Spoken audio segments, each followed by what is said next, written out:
I'm going to do the Zero workshop. My name is Erik Arvidsson, but before I get started, we have a few prerequisites. There is a Discord channel in the local-first server. We have posted 2 links in there. The first one is a repo with a little skeleton that we would like you to clone. And once you have that clone, you can run npm install. Use npm, don't use yarn, anything else. It usually works, but let's not test our fate.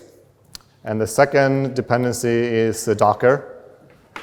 We do use Docker for hosting a local Postgres server. So if you don't have that installed, that might take a few minutes. So while you do that, I will continue and give a short introduction. My name is Erik Arvidsson. I'm a partner at Rocicorp. Rocicorp is a small tech company. We are 7 people in 5 different time zones. We do not have an office. We are all remote. I work in Paris, representing the European side. Everyone else is in the US. You can reach me through different social medias. I also go by the name of Arv. Long story, but whatever. Let's stay on that one. Rocicorp has been doing sync engines for about 5 years. Our first product was called Replicache. And right now we're working on a product called Zero. Zero is a general purpose sync engine for the web. It does work on React Native, but we are not focused on that at the moment. We are very busy, being only 7 people. But eventually it will work. Right now the backend supports Postgres. We will add MySQL, and there are some open source contributors that have done Mongo, and I think they said they had MySQL working, but official support is only Postgres at this point. So Zero is a general sync engine, like I said. It has 2 goals that we thought were very important. That one is partial sync, that you don't have to sync everything. And the other one is that you can do deep linking into one page and you'll be immediate response without syncing anything. So fast initial syncs and partial syncs. So what are we building today? We're going to build a small music library. So this will be a pretty coding-heavy workshop. Fortunately, we don't need a lot of code to build this. For the database, we're using a project called MusicBrainz. MusicBrainz is like Wikipedia for music. It has about every single album release ever done. So people submit them, and then they have the voting system, just like Wikipedia. And they provide a Postgres database that you can download. The database is about 6 gigabytes compressed, so it's quite large. It doesn't contain any images, no media, no streams, no music, no anything, just metadata. And 6 gigabytes is doable with Zero, but I don't think it's doable in a workshop, because everyone would just be waiting on the download forever, and it would probably kill the Wi-Fi.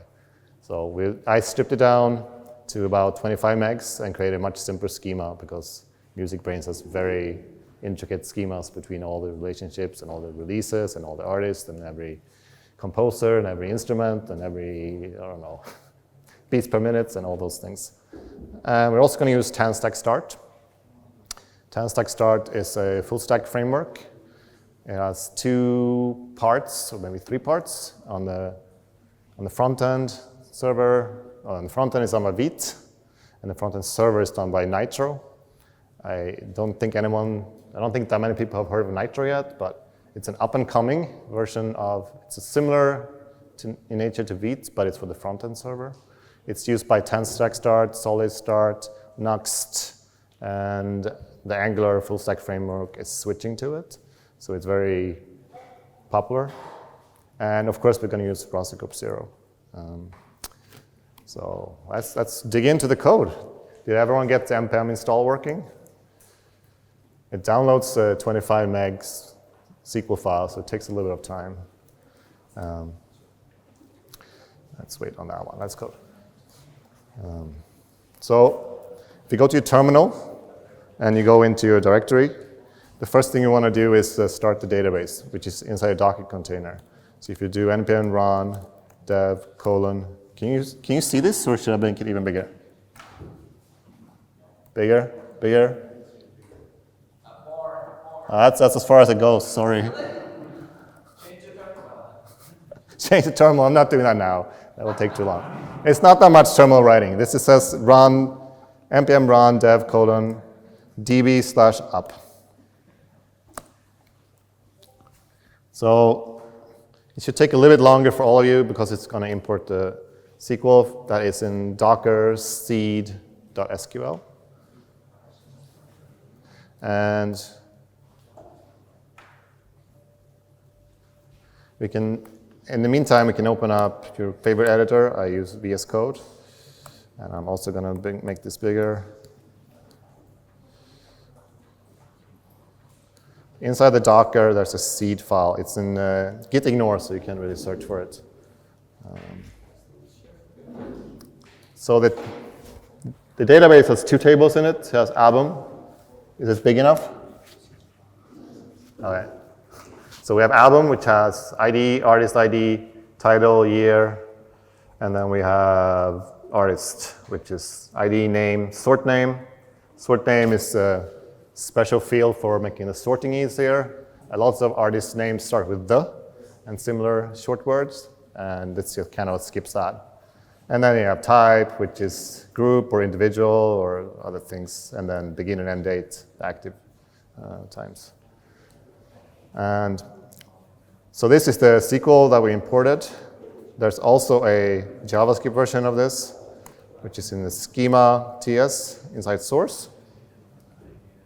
And we have this similar schema that in this small sample, I wrote by hand, but you can use common tools like Drizzle or Prisma to auto-generate this. So we can convert from the Drizzle schema to Zero schema. And as you can see, it has the same ID name, sort name with a rename here. It has a type, begin date, end date. End date should actually be optional, not that we're going to use that, because the artist might still be active. And then we have album, which has ID and artist ID and the title and year. The artist ID is a foreign key to the artist table. So based on that, we can build up a join from the album to the artist. So in that case, we use the relationships function from the album artist ID, from album artist ID to artist ID. And once we have the tables and the schema, the tables and the relationship, we create a schema, which has the tables and relationships. And we also export the schema for later.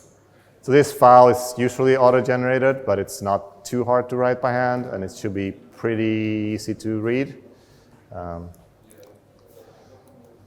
So now we should have the database up and running. And let's make sure the database actually works. If you're on a Mac, you can do PSQL.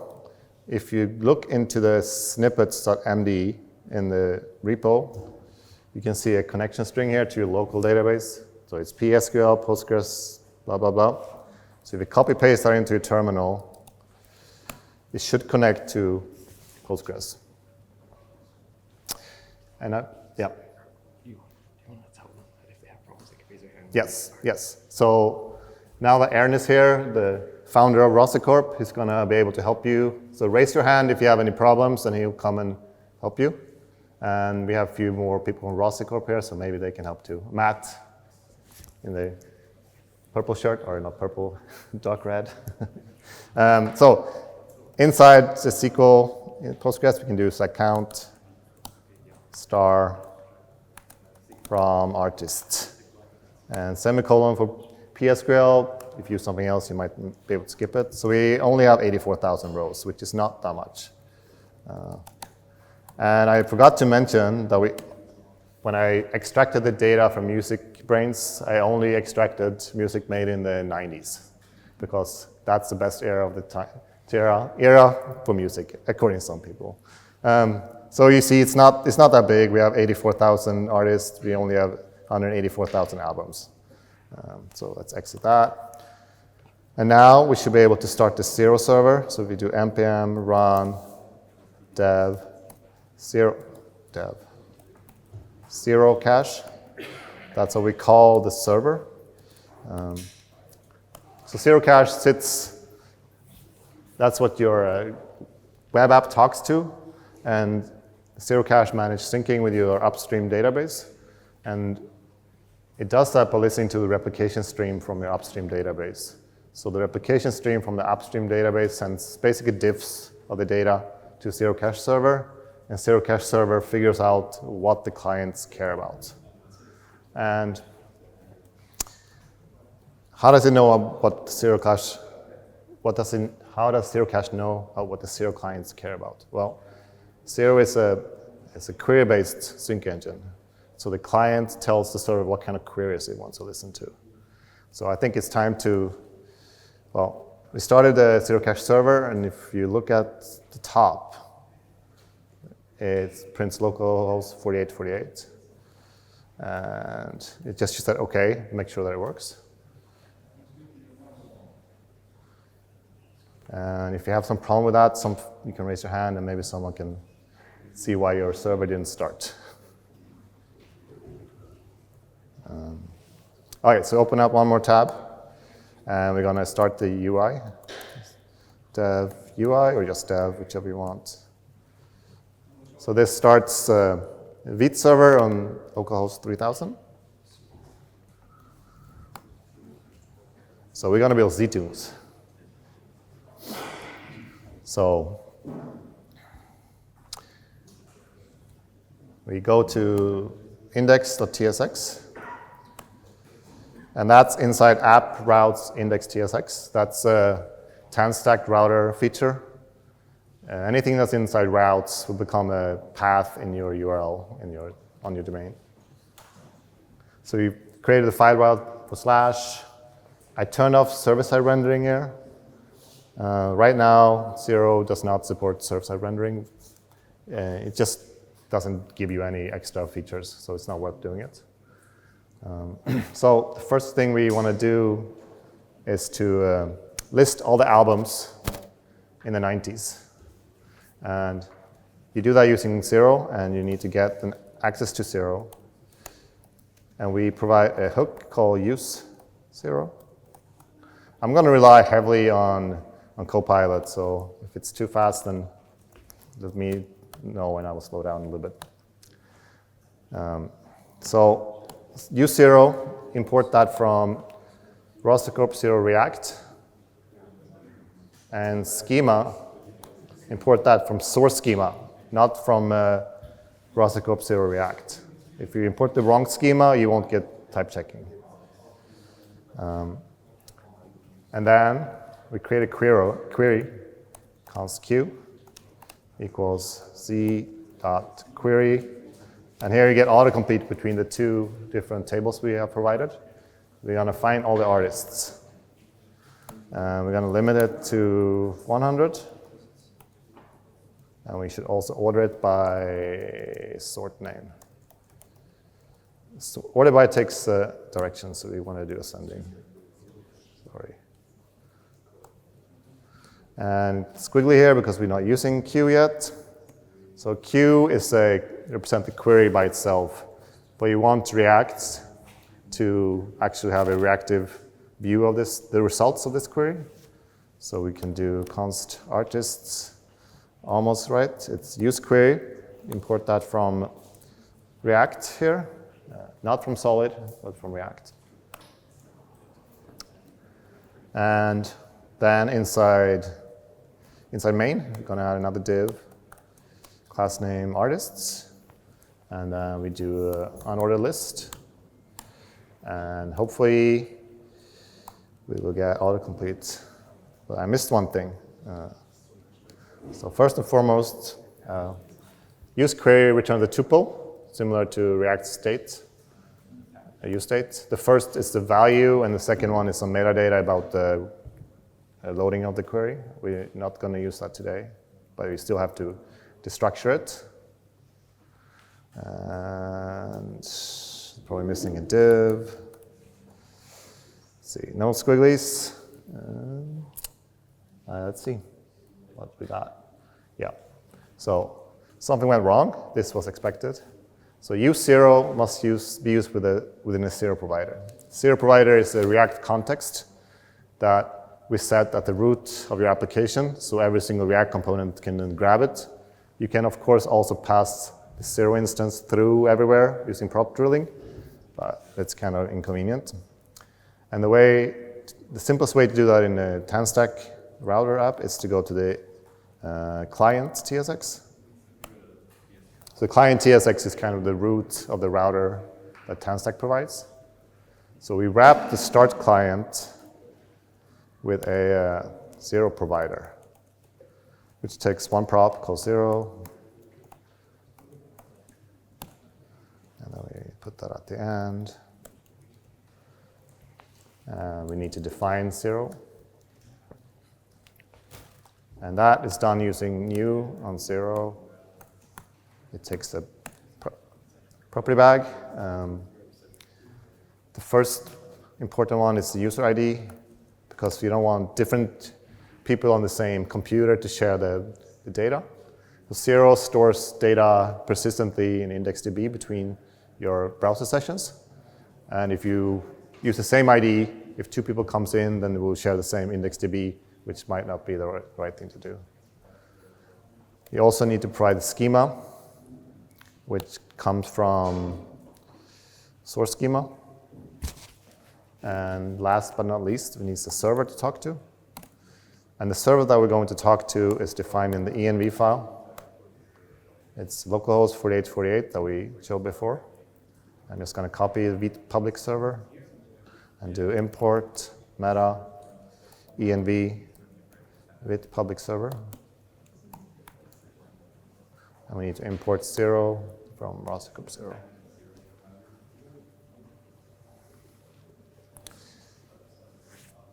Okay, so hopefully this should work now. If we go back to the app, we see 100 of these.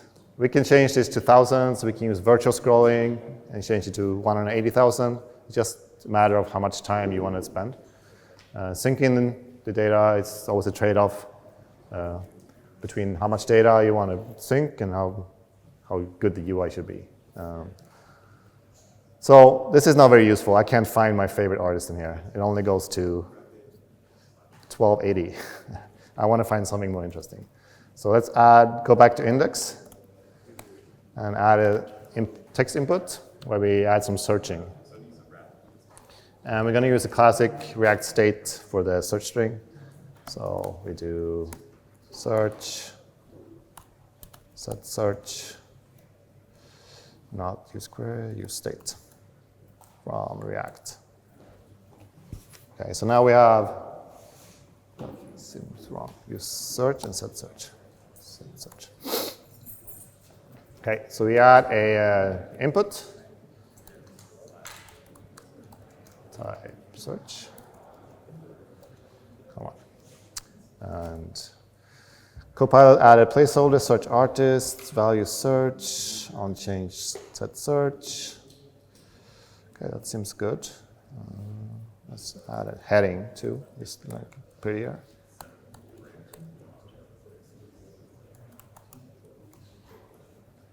So that should give us text input. Get a little bit smaller. Still kind of big. All right. But of course it's not hooked up yet, so it doesn't do anything. So next step is to refine the query with a search term. So if we have a search term, search, then you almost got it right. We don't use contains. We use I-like, which is the SQL term for case-insensitive search. And I-like uses percent signs for the matching anything in 1 or more times, or 0 or more times. But queries are actually immutable objects. So we need to reassign it here. And now it's going to complain that we're using a const. So let's switch that to a let.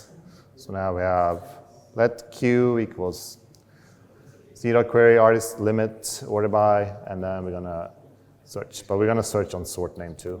I think it's easier. So you don't have to type the, okay.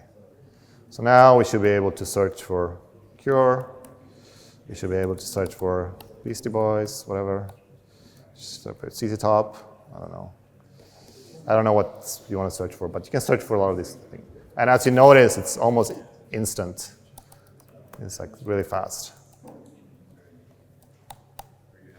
It's like next frame for all of these. Okay, so as you see, these are links, but they're not the right links. So we provided a pre-made component called artist link, which takes an artist. And I will show you this one. So it's a link that assembles artist and the artist ID. And the link is basically the 10-stack router link, but we use mouse down because everyone knows a mouse down is faster. So if you now click on this, it should be even more instant.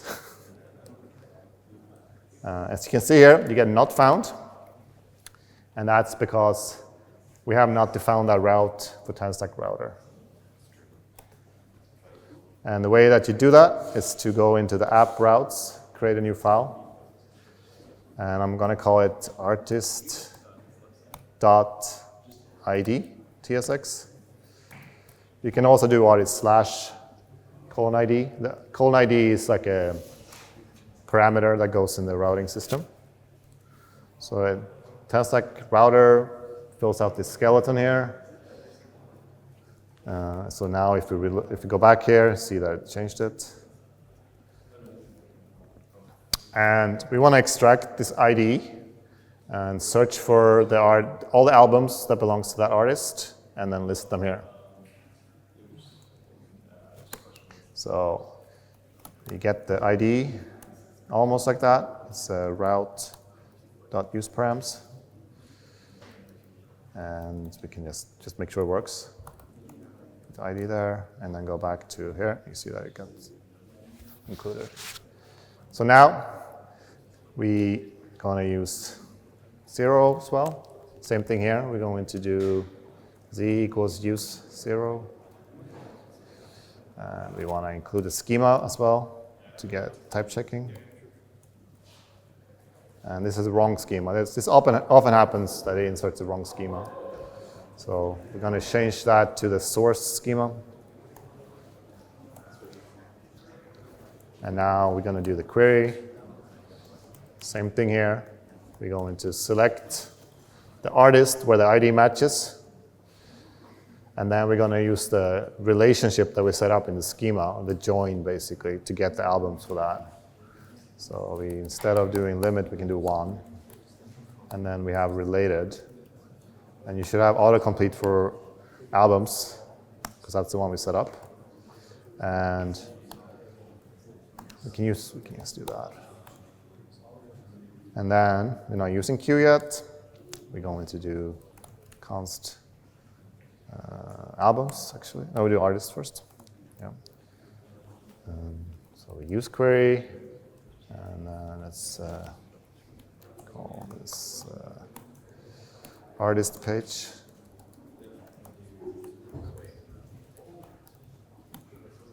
Get rid of that. Class name.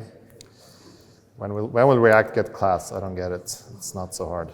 All right, so we do h1 for the artist name, and then we list the albums, and the artist.albums. What happens here? Use query is not defined. Import.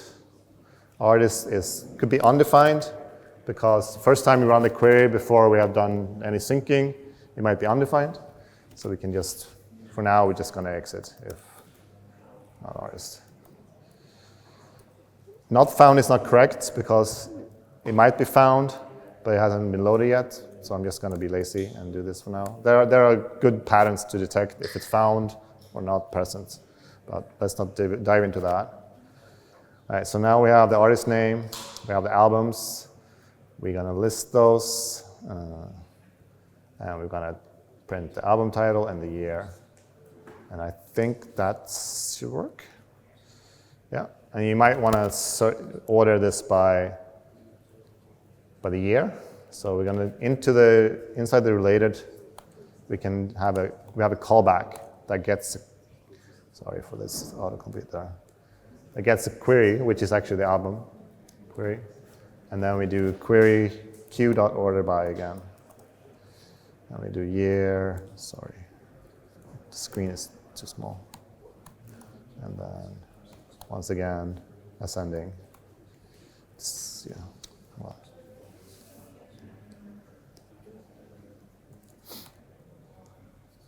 All right. So now we get the artist that matches the, let's get rid of that. We get the artist where the ID matches ID, we get one of them, and then we get the related albums, and then we drill down into those and only select, and then we order by the year. So this one was already ordered correctly, but it's not always the case. We also have a home link, just for convenience. And that should be in source home link. Maybe it's just link home. Oh, let's see what it's called. Oh, we don't have that here. I missed that one. Okay. We can do a link then.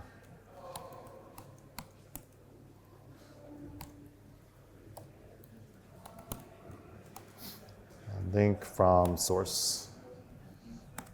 Okay. Okay. Fix it. We go back here, okay. And as you can see, like the navigation is immediate. If I clear the cache, if I take this one, for example, I just copy the URL, start Safari, and you see it's immediate because it didn't sync anything but this page, because that's the only query we asked for when we go there. It's only going to sync that one. All right, so this is pretty much a fully working application. It's not super fun, but it's you can browse artists and you can think of ways to extend it. And I want to add one more feature to this to make it a little more interesting for everyone. I want to add voting for the best album in the 90s.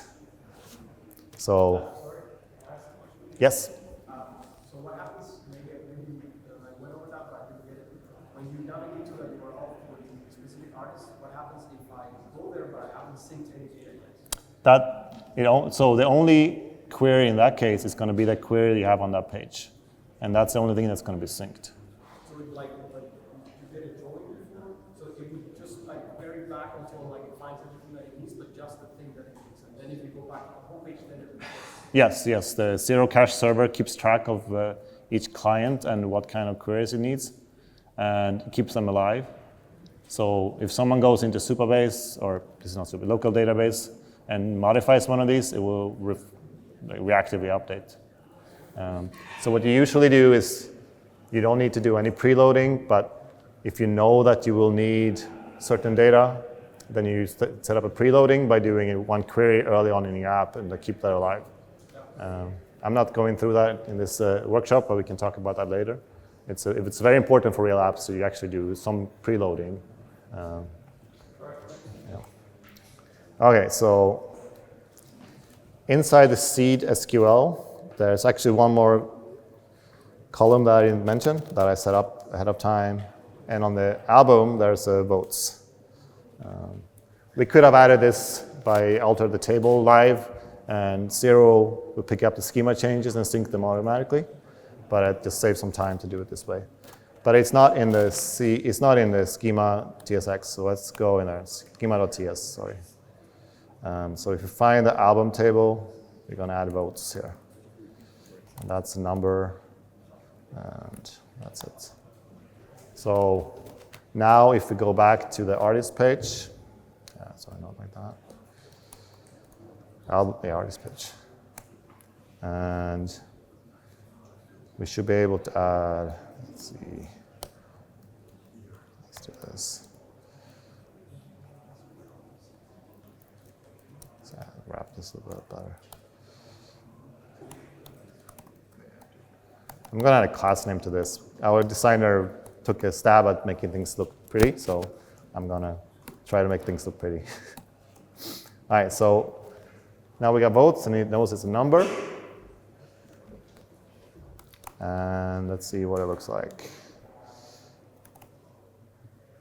So now this one has 16, this one has 4 from before, but we also want people to be able to vote.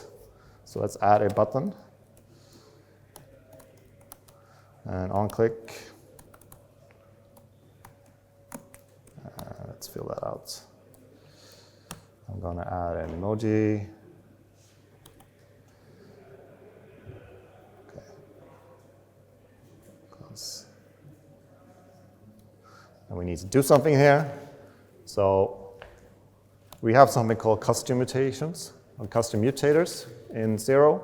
Custom mutator is a JavaScript code that runs when that has a goal of mutating the data. It has access to the tables, but it runs optimistically on the client, and then it gets sent to the server, just the name and the parameters, and then on the server they run it too. So the server is authoritative, which will allow you to say you cannot downvote an album below 0, for example. So you can add special logic to the server.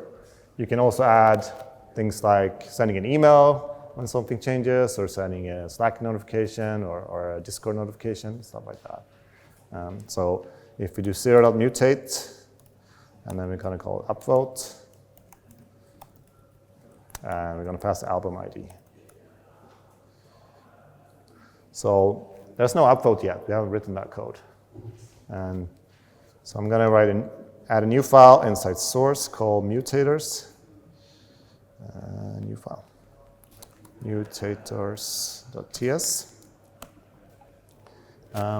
This one is actually in snippets, so let's copy that from snippets.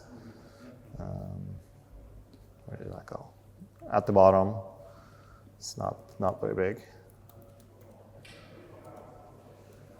So it says export const mutators async upvote tx takes a transaction, which has a type parameter for schema. This is the schema we defined.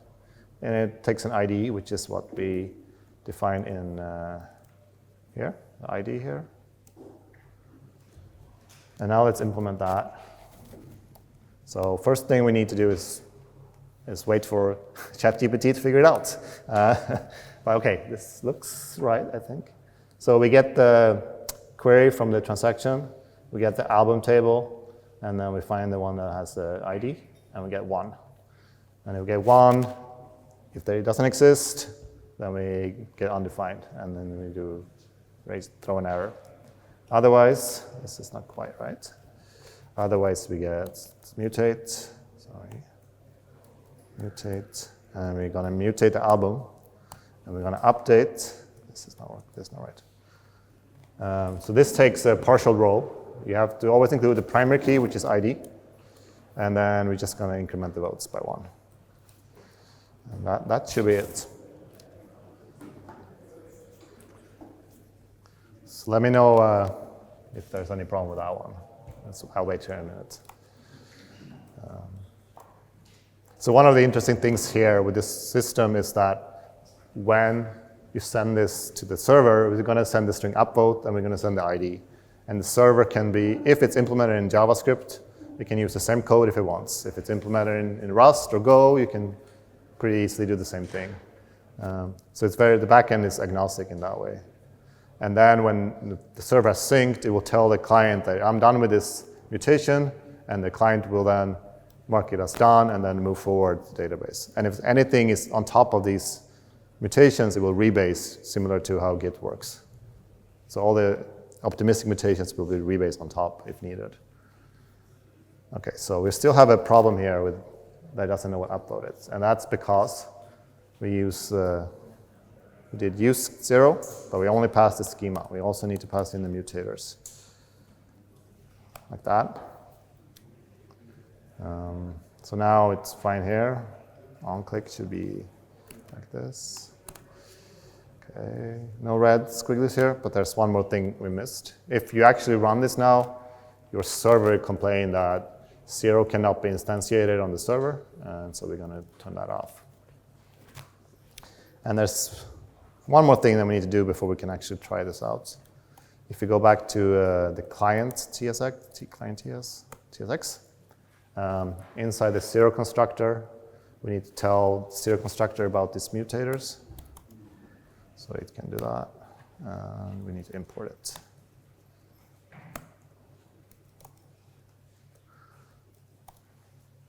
All right, so let's see. Okay, that should work. One way to test it, that it actually works, is to open it back in Safari. Make sure that both of them are updating at the same time. Which it isn't. That's always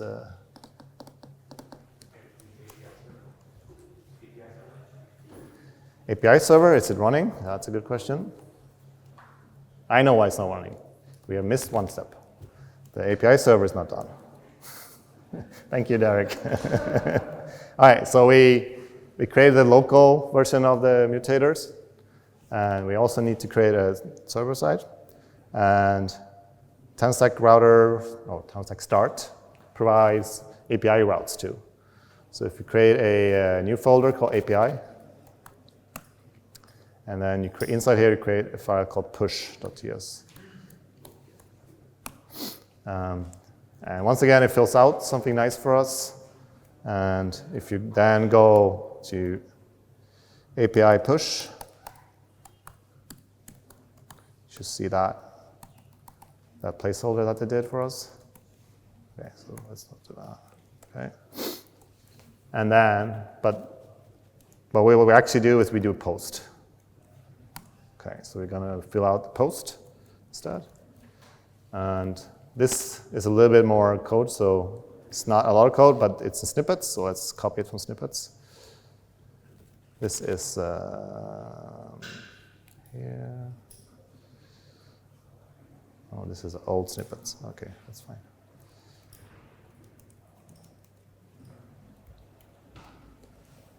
This might, okay. This is wrong. I did not update this. It's to be mutators, not shared mutators. And then we create a processor, which is a push processor for serial mutations. It takes the Postgres node module here, and then wraps them a few indirections, and it takes the database connection string here.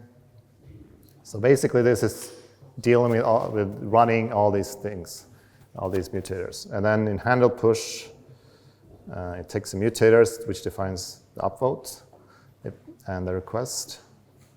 And missing something at the end. Okay, no squigglies. All right, let's hope that this works now. Let's get Safari up too.